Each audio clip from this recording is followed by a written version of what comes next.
Buenos días, querido presidente, querido Iván, te saludamos aquí. Estamos con don Mario Vargas Llosa, Álvaro Vargas Llosa y nuestro buen amigo, el ex canciller de Chile, Roberto Ampuero. Un día muy especial. Lo primero es valorar que en Bogotá, imagino que son las 6 de la mañana y después de un día agitado, imagino, así que valorar mucho tu presencia. Supongo que Mario te dirá una palabra y luego la idea es que Álvaro y Roberto puedan dialogar contigo. Pero Mario, si quieres saludarlo. Querido presidente, es la última vez que te llamo así. Quiero conocer tu opinión sobre la elección del presidente Petro, que te va a reemplazar. ¿Qué es lo que piensas tú? ¿Piensas que actuará dentro de la legalidad o que se tomará ciertas libertades con esa legalidad? Bueno, primero que todo, un saludo muy especial, maestro Mario, siempre con muchísimo afecto y admiración. Un saludo también para Álvaro, a quien siempre he mantenido también en constante comunicación, y un saludo para Gerardo Bongiovanni. Yo creo que la labor que adelanta la Fundación en toda Iberoamérica promoviendo la democracia es muy importante. Un saludo también para el ex canciller Roberto Ampuero, gran amigo. También a la doctora Isabel Díaz Ayuso, presidente de la Comunidad de Madrid, una persona que aprecio y admiro. Mi saludo también a todos los invitados especiales a este encuentro. Y quiero empezar por lo siguiente, maestro Mario. Ayer todos los colombianos fuimos a las urnas, ayer los colombianos expresamos nuestros puntos de vista, y lo primero que hay que reconocer para defender la democracia es cuando hay un pronunciamiento popular. Y claramente ayer los colombianos eligieron un nuevo presidente, el senador Gustavo Petro, y lo que le dije a los colombianos ayer tan pronto hablé con él: todo el respaldo nuestro para garantizar una transición transparente, eficaz, que sea una transición armónica y pacífica por el bien de Colombia.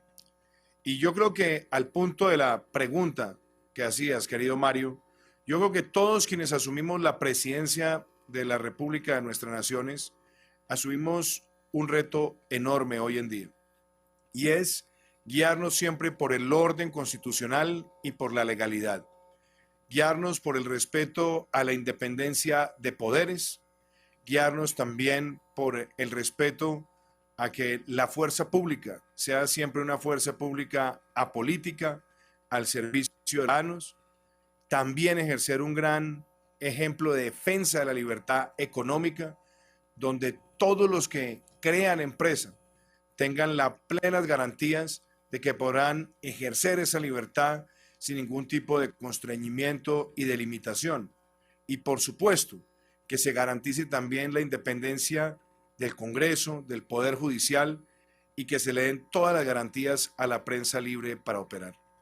Esas han sido las pautas con las que yo he gobernado a mi país, y los colombianos no esperamos menos que eso, que esos elementos centrales de la Constitución se salvaguarden, se protejan, y para eso la sociedad, el sector privado y todos los ciudadanos estaremos siempre siendo exigentes. Entendemos el veredicto popular, pero esos fundamentos centrales del desarrollo de la democracia no se pueden alterar, querido Mario.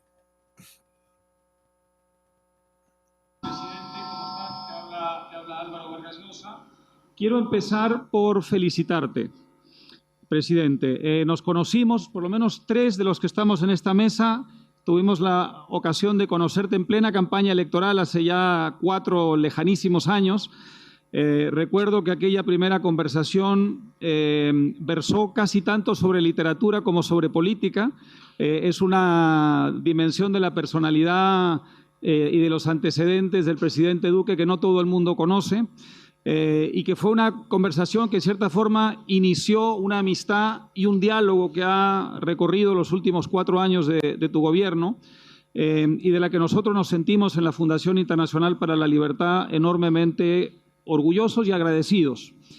Quiero felicitarte no solamente por haber presidido un proceso electoral impecable, sino también por haber gobernado de manera impecable dentro de la legalidad, con el mayor respeto por las instituciones de tu país y además dando continuidad a esa gran tradición colombiana que es la tradición del amor a la libertad y del amor a la legalidad.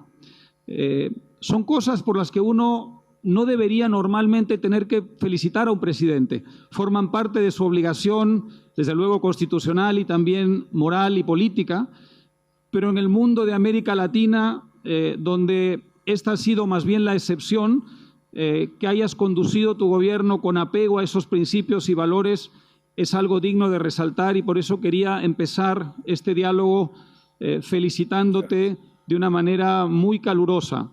Esto no ha sido lo suficientemente reconocido a lo largo de América Latina y fuera de América Latina, y creo que todos a quienes nos consta que has gobernado de esa forma, nos corresponde hacerlo saber. Así que felicitaciones por todo ello. Sí. Yo me sumo absolutamente a estas felicitaciones. Yo creo que tú has sido un presidente absolutamente discreto, efectivo, y que te llevas realmente el agradecimiento del pueblo colombiano. Así es, y no solamente eso, presidente, sino que durante gran parte de tu mandato hubo fuerzas oscuras que intentaron por todos los medios trabar tu gestión de gobierno. Hay que recordar que hubo un atentado contra tu vida, que felizmente no tuvo éxito, y que en momentos muy difíciles, cuando debió primar la cordura y el sentido de la coexistencia y la convivencia, hubo fuerzas irresponsables que intentaron destruir la democracia colombiana, ayudados además, para colmo de males, por un vecino cuyas credenciales son las peores. De modo que por todo eso, felicitaciones. Y ahora sí entramos en materia, o continuamos en materia, presidente. Lo que quisiera es que la gente que nos está escuchando conozca un poco mejor aquellas cosas de las que te sientes más orgulloso. Hay cosas importantes que se han hecho en Colombia en estos últimos 4 años. No te voy a pedir, lógicamente, tomaría muchísimo tiempo un recuento exhaustivo de los logros de tu gestión, pero sí esas 2 o 3 cosas que tú quisieras que se conozcan fuera de Colombia y que tienen que ver con lo más importante de tu gestión de los últimos 4 años, aquello que más te gustaría resaltar. Álvaro, muchísimas gracias a ti de nuevo por esas palabras, también al maestro Mario, y sin lugar a dudas, nosotros hemos hecho un gobierno en espíritu total de la defensa de la democracia y de la libertad. Ustedes recordarán que hace 4 años hablamos de 3 pilares: legalidad, emprendimiento y equidad. 3 palabras que al juntarse generan un círculo virtuoso en favor de nuestros pueblos. Entonces, cuando a mí me preguntan cuáles son las adversidades que hemos tenido que enfrentar, y nos damos cuenta que de 48 meses de gobierno, estaremos 30 meses enfrentando una pandemia, un virus respiratorio oculto que irrumpió en nuestras vidas, que hemos tenido que enfrentar la mayor crisis migratoria que haya recibido un país de América Latina y el Caribe, que hayamos tenido por primera vez en nuestra historia un huracán categoría 5 que arrasó con nuestro territorio insular, que hayamos tenido que enfrentar los coletazos de la pandemia sociales y económicos. Y en virtud de esos elementos, poder decirles hoy a ustedes que ni siquiera esas adversidades nos alejaron de los principales objetivos del gobierno, para nosotros es muy diciente. Entonces, cuando a mí me preguntan en materia de legalidad, ¿qué deja Colombia hoy? Colombia fue agobiada por el secuestro durante muchísimas décadas y estamos dejando a Colombia con la menor tasa de secuestros desde que se llevan indicadores de semejante crimen, prácticamente llevándolo cada vez más a la extinción de ese delito. En segundo lugar, en materia de legalidad, el delito que más afecta a las sociedades es el homicidio. Y cuando nosotros miramos el promedio de nuestros años de gobierno proyectados el próximo 7 de agosto, nosotros vamos a tener una tasa de homicidios promedio en Colombia del 25.2 por cada 100.000 habitantes, lo que nos deja con la menor tasa de homicidios prácticamente en 40 años en un cuatrenio. Y en materia de emprendimiento, recibimos una Colombia con apenas 28 incipientes megavatios de capacidad instalada de energías renovables no convencionales. Y esperamos dejar entre proyectos instalados y por instalación más de 2.800 megavatios que para el mes de diciembre estarán funcionando en la red eléctrica nacional. Y más de 4.500 que se desarrollarán en los próximos 2 años. Una revolución de las energías renovables. A eso también hay que agregarle que lanzamos una política de vivienda, donde hemos logrado las mayores ventas de vivienda en la historia de Colombia, pero principalmente las mayores ventas de vivienda de interés social, donde el 70% de los beneficiarios ganan menos de 2 salarios mínimos. Y si a eso le agregamos que estamos haciendo también una revolución productiva, donde hemos llegado a las más altas exportaciones agrícolas registradas por Colombia, las más altas exportaciones de servicios, el mayor crecimiento económico alcanzado por nuestro país, 10.6% el año pasado, mejor primer trimestre de este siglo en el primer trimestre del año 2022 y proyectarnos para ser una de las economías que más crezca este año en el mundo, pues eso muestra que las tareas de incluir otros sectores, incluyendo los sectores creativos y tecnológicos, ha dado resultado. Pero la equidad, y en esto quiero cerrar esta pregunta, la equidad. Tenemos la legalidad y el emprendimiento, la equidad, la transformación social. Hemos logrado la menor pobreza multidimensional desde que Colombia usó ese indicador. La menor tasa de informalidad laboral que Colombia ha registrado según los indicadores del último trimestre. La educación universitaria pública, técnica y tecnológica pública gratuita para cerca del 98% de los estudiantes que hacen parte de la clase media emergente y las familias más vulnerables, y la mayor entrega de kilómetros de nuevas carreteras en nuestro país, que es equiparable con los primeros 25 años de concesión. Todo esto hace parte de esa transformación, sumado, y cierro con esto, a la mayor inversión social que ha registrado un gobierno en Colombia, puesta de la siguiente manera. El 52% de todas las transferencias económicas que se han hecho en nuestro país han ocurrido en nuestro gobierno. Entonces, estos son solamente algunos logros, apreciado Álvaro, apreciado Mario, pero se han logrado en democracia, respetando los poderes, siendo respetuosos de las decisiones de la justicia, manteniendo esa responsabilidad de tener unas fuerzas militares y de policía no contaminadas ideológicamente y al servicio de nuestra carta política. Estos son resultados y se los dejaré a los colombianos plasmados en un libro escrito a manera de carta que será publicado en el mes de agosto, donde más allá de los debates de la posverdad, el luchar contra el crimen, de tener que enfrentar la presión también oscura de otras dictaduras del continente, nos hemos mantenido firmes y con un elemento adicional, habiendo acogido a 1.8 millones de migrantes venezolanos en Colombia con el Estatuto de Protección Temporal, donde ya más de 1 millón tiene su tarjeta del Estatuto de Protección en la mano. Esto es lo que deja este gobierno, entre muchísimas otras cosas, pero lo más importante, Álvaro y Mario, y para apreciado Gerardo, en democracia.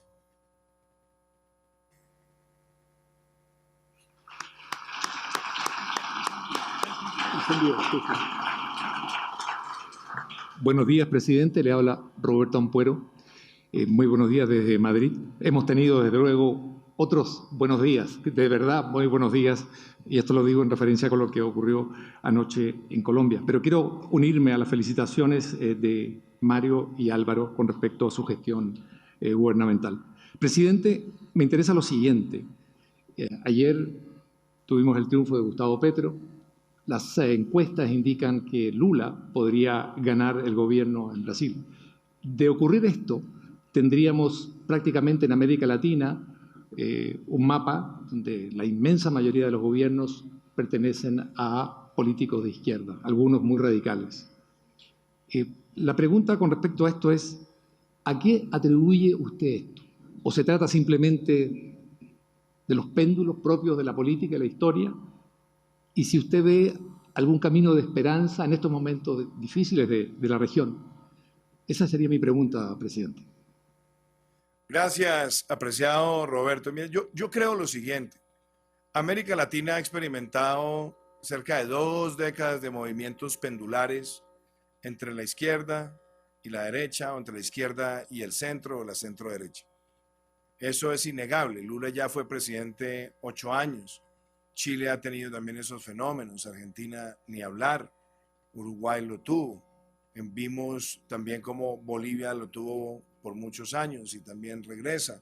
Y lo hemos visto en otros lugares del continente. Entonces yo no quiero minimizar los debates democráticos, pero yo lo dije en la Cumbre de las Américas y lo quiero reiterar hoy. El problema que tiene hoy la democracia de América Latina no es un debate entre izquierda y derecha. Es un debate entre autócratas y demócratas. Ese es el verdadero debate que tenemos en América Latina.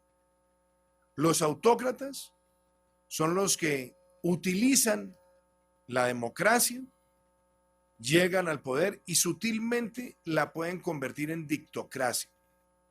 Y después, cuando han logrado poner a su servicio las instituciones, dan ese paso macabro hacia la dictadura. Ese fue el proceso chavista y el proceso madurista en Venezuela, que ha llevado a esos países a una tragedia.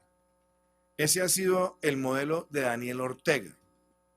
Pero también claramente tenemos una región donde está el modelo cubano y donde vemos que a partir de la utilización de una figura que fueron las reelecciones indefinidas, muchos han tratado de hacer esa transición. Y eso ocurre, esos fenómenos ocurren porque se dan una confluencia de 3 factores que yo creo que los ha descrito de manera brillante Moisés Naím en su último libro. Y es cuando vemos esa confluencia de polarización, de populismo y de posverdad. Esos 3 elementos están presentes en esos países que han hecho esa transición de la democracia a la dictadura, utilizando la puerta de entrada de la democracia para después volverla a dictocracia. Y es allí donde tenemos siempre que fortalecer las instituciones. Porque por esa vía, ¿qué es lo que ocurre? Por esa vía se empieza a estigmatizar, a perseguir, a destruir al opositor, a destruir la voz discordante, a aniquilar la separación de poderes, intimidar a los demás poderes, doblegar la prensa, someter la academia y adueñarse de las estructuras productivas económicas porque las convierten en serviles de esas autocracias. Y claramente, el otro reto que hay aquí es que se basan en vender soluciones fáciles, en generar movimientos emocionales, en hacerle concebir a la ciudadanía que los cambios ocurren de la noche a la mañana. Y eso tal vez me lleva a la segunda diferencia, no solamente entre autócratas y demócratas, sino entre demagogos y pedagogos. Porque el demagogo vende pan para hoy, pero incuba hambre para mañana. Genera movimientos emocionales sin tener la capacidad de materializarlo. No respeta los fundamentos de la libertad económica ni las regulaciones del mercado. Pero adicionalmente empieza a ir corroyendo cualquier espacio de debate o de disentimiento. Y en cambio, los pedagogos se concentran en mostrarle a la sociedad soluciones reales, viables, muchas veces impopulares. Porque ese es otro elemento que hay que tener. Gobernar hoy en día requiere perderle miedo a la impopularidad, porque hay que tomar las decisiones necesarias al servicio de la gente. Ese es el verdadero dilema que tenemos hoy en muchos lugares de América Latina. Ahora, ¿cómo enfrentarlo? ¿Cuál es el antídoto? El antídoto es justamente defender a ultranza la separación de poderes y las libertades económicas y dejar claro que a nadie lo eligen presidente para hacer lo que le venga en gana. Lo eligen para gobernar y darle garantías y ser predecible ante el marco institucional y democrático. Y yo creo que quienes defendemos estas ideas las defenderemos siempre, siempre, sin dobleces, sin aspavientos, sin dubitaciones. Porque la democracia, y con esto termino, la democracia es como la salud. Cuando la tenemos, no la valoramos. Pero cuando la sentimos amenazada, salimos a recuperarla dando muchas veces movimientos que no necesariamente son coherentes. Hoy tenemos que prevenir y defender cualquier amenaza a la democracia, hay que prevenirla y hay que defenderla. Y defenderla significa que en ese marco de libertades económicas, de separación de poderes, de respeto y no de obligación de la fuerza pública, de tener un periodismo activo y de tener prensa libre, así se defiende la democracia de América Latina. Ese es el debate que tenemos y quienes estamos en esta lucha seguiremos en ella siempre, cuando ejercemos el poder, pero también cuando estamos fuera de ella, porque para ser un demócrata no se necesita título alguno, se necesita el compromiso y los bríos de tener coherencia, congruencia y cariño genuino por la democracia. Tuviste el enorme coraje y valor de dar protección legal a cientos y cientos de miles de venezolanos que huían del infierno y se instalaron en Colombia en busca de libertad. La primera pregunta sería, ¿qué garantías tienen esos venezolanos de que esa protección legal va a ser respetada en los próximos años? La segunda pregunta es, el expresidente del gobierno español, Felipe González, suele decir que los expresidentes son un poco como ese florero que uno no sabe en qué lugar de la casa colocar. Y eso, por supuesto, es una broma simpática, pero no es verdad. Hay expresidentes muy activos, hay expresidentes que siguen jugando un rol importante como en fin, referentes, como paradigmas de ciertos, sobre todo cuando tienen convicciones y tienen ideas y tienen valores. Y la pregunta sería, ¿qué tipo de expresidente va a ser Iván Duque? ¿Va a ser un expresidente comprometido con esa causa de la libertad de manera muy activa o un presidente más bien, en fin, reticente, encerrado en otro tipo de actividades y algo distante de la vida política? Bueno, muchísimas gracias, Álvaro. Empecemos por el tema de los venezolanos. Lo que a mí me ha afectado viendo tanto dolor, tanto sufrimiento, y lo vi desde cuando era senador y denuncié que se vendría para Colombia una crisis migratoria desproporcional, es cuando vemos esa realidad de familias enteras que cruzan fronteras con frío en los huesos, con desolación, carentes de atención médica, llenos de esperanza y de ilusión, pero al mismo tiempo debilitados porque no se sienten propios. Eso lleva a que el fenómeno migratorio, no solamente en Colombia, sino en el mundo, esté marcado por la invisibilidad de personas que llegan a nuestras sociedades y la indiferencia o la xenofobia nos hace verlos de manera distinta o sencillamente no verlos y ser ellos excluidos.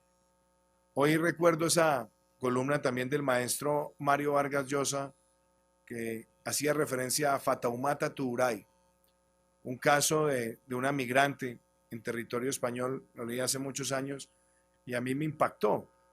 Y cuando vemos esta realidad de la migración, nosotros no podemos ser indiferentes.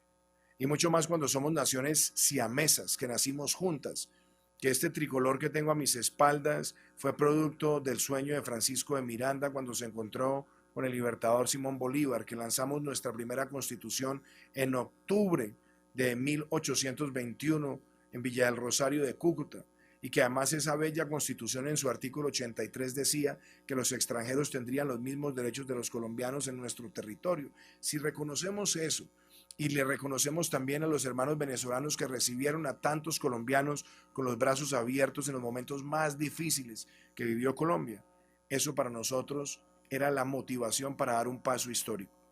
Y lo hicimos de manera ordenada, con políticas, con planificación, pero dimos un salto que nunca se había visto en las Américas. Y era otorgar un estatuto de protección temporal por 10 años a 1.8 millones de migrantes. Y recuerdo que muchas personas me decían, es una decisión altamente impopular, es una decisión que lo va a afectar en las encuestas, es una decisión que lo va a alejar de algunos sectores de la población. Pero ya estaban en Colombia. Y tomamos una decisión humanitaria y fraterna y logramos desvirtuar todas las cosas que se dijeron, que eso iba a aumentar el desempleo.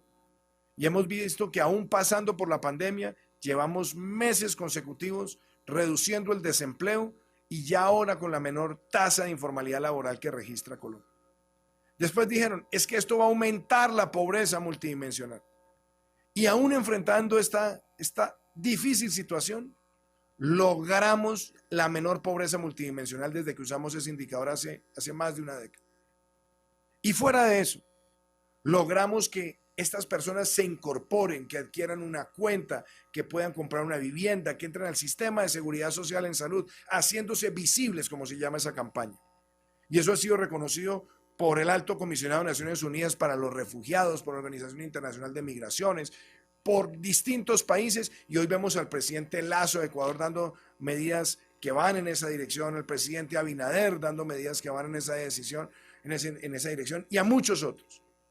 Entonces, hoy esas garantías están, y quebrar ese principio y ese avance sería no solamente un grave retroceso en términos humanitarios, sino que sería también arrebatarles una esperanza que ya se ha consolidado, que tiene retos, pero que se ha consolidado. Y frente al tema de la reflexión de los expresidentes, yo tengo 45 años, Álvaro, y yo tengo absolutamente claro, primero, que yo no estoy en modo despedida, ni estoy en modo retirada. Yo he defendido mis convicciones por la democracia, por la libertad económica, por la defensa del medio ambiente, dando pasos también históricos en nuestro país, pero también mi voz la he elevado para defender la democracia en toda la región. Denuncié a Nicolás Maduro ante la Corte Penal Internacional siendo senador. Lo hice siendo presidente.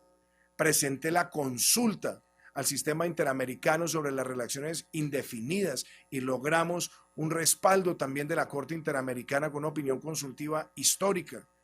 Y seguiremos siempre defendiendo el derecho a elegir, y el derecho a elegir con plena conciencia, con información relevante, y promoviendo nuevos liderazgos. Entonces, allá va la pregunta, ¿dónde me veo?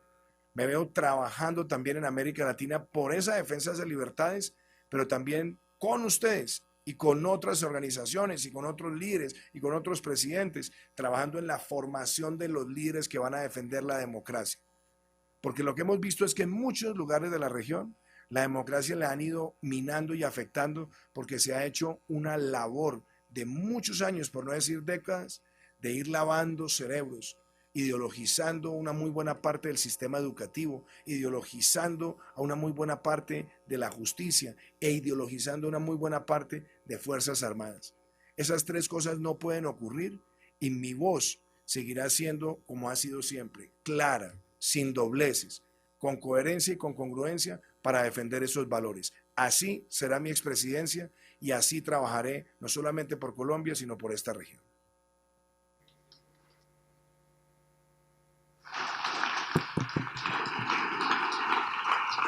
Vamos a dar lugar a una última pregunta a cargo de Roberto Ampuero para cumplir el tiempo pactado y liberarte en lo que seguramente va a ser también otro día álgido. Roberto. Sí, presidente, sabemos que eres un gran lector de historia, también de ficción, pero eres un gran lector de historia. Recuerdo una entrevista con Andrew Roberts, donde manifestaste el orgullo que sientes por la biblioteca en casa, más de 15.000 ejemplares.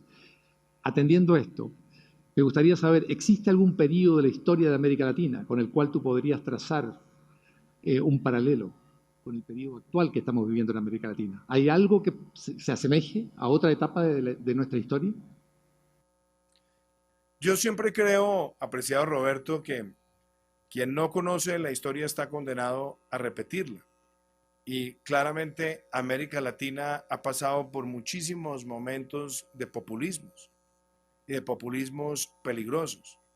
Y la última vez que nosotros vimos esa confluencia de populismos con alta inflación y fuera de eso con decisiones irresponsables en temas macroeconómicos, pero adicionalmente indiferencia frente a fenómenos de seguridad y fenómenos también de demagogia, pues claramente uno podría encontrar que ese periodo difícil, negro, fueron los años 80, donde vimos la crisis de la deuda, donde vimos muchos países tomar decisiones irresponsables para no enfrentar una política monetaria coherente que permitiera contener la inflación, donde nos preocupamos mucho más por proteger unos sectores que estaban acomodados en el esquema comercial y no generar competencia.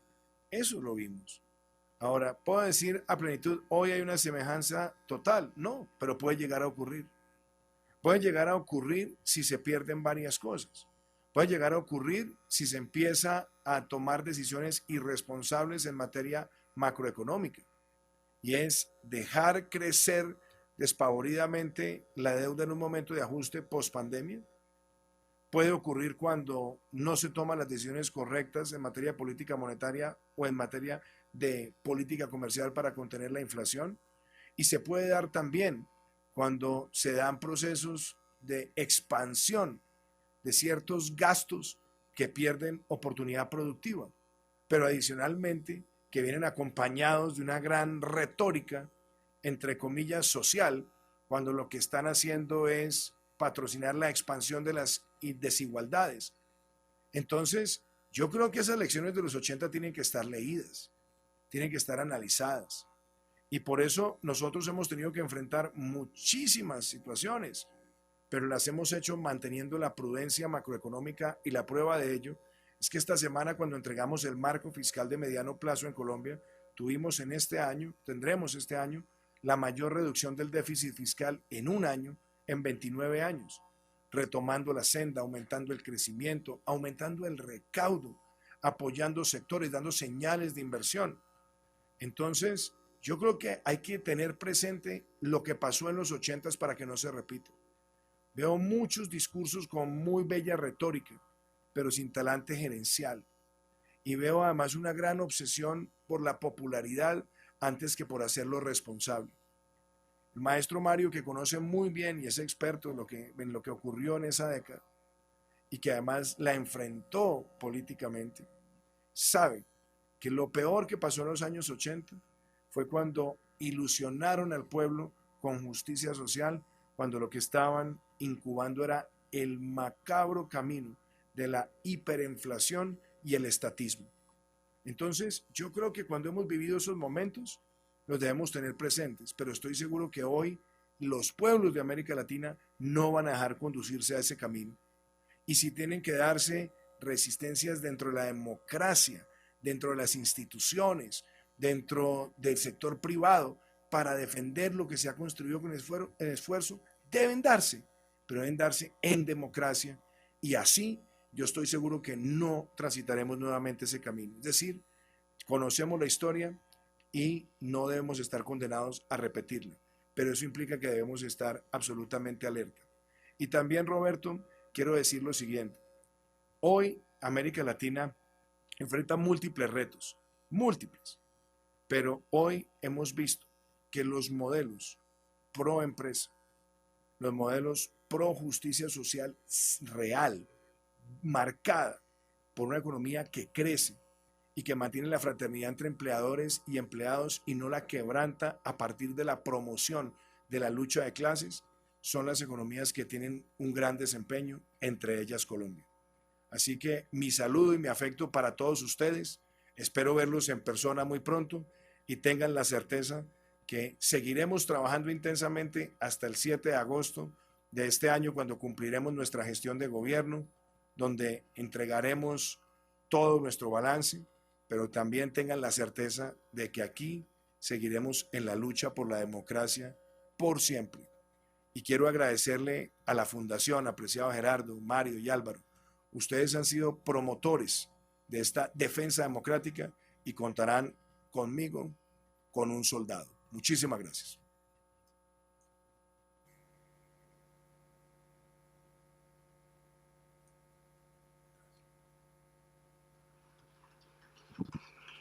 Muchas gracias. Bueno, para dar cierre a este evento, con este final tan particular con el presidente Duque, le voy a dar la palabra a Mario. Bueno, quisiera agradecer mucho al presidente de Colombia por haber tenido este diálogo. Creo que allá en Colombia es todavía el amanecer, de tal manera que nuestro agradecimiento es doble. y le deseamos en esta nueva etapa de su vida el mejor de los éxitos. Muchas gracias. Muchas gracias, maestro Mario. Un gran abrazo. Muchas gracias.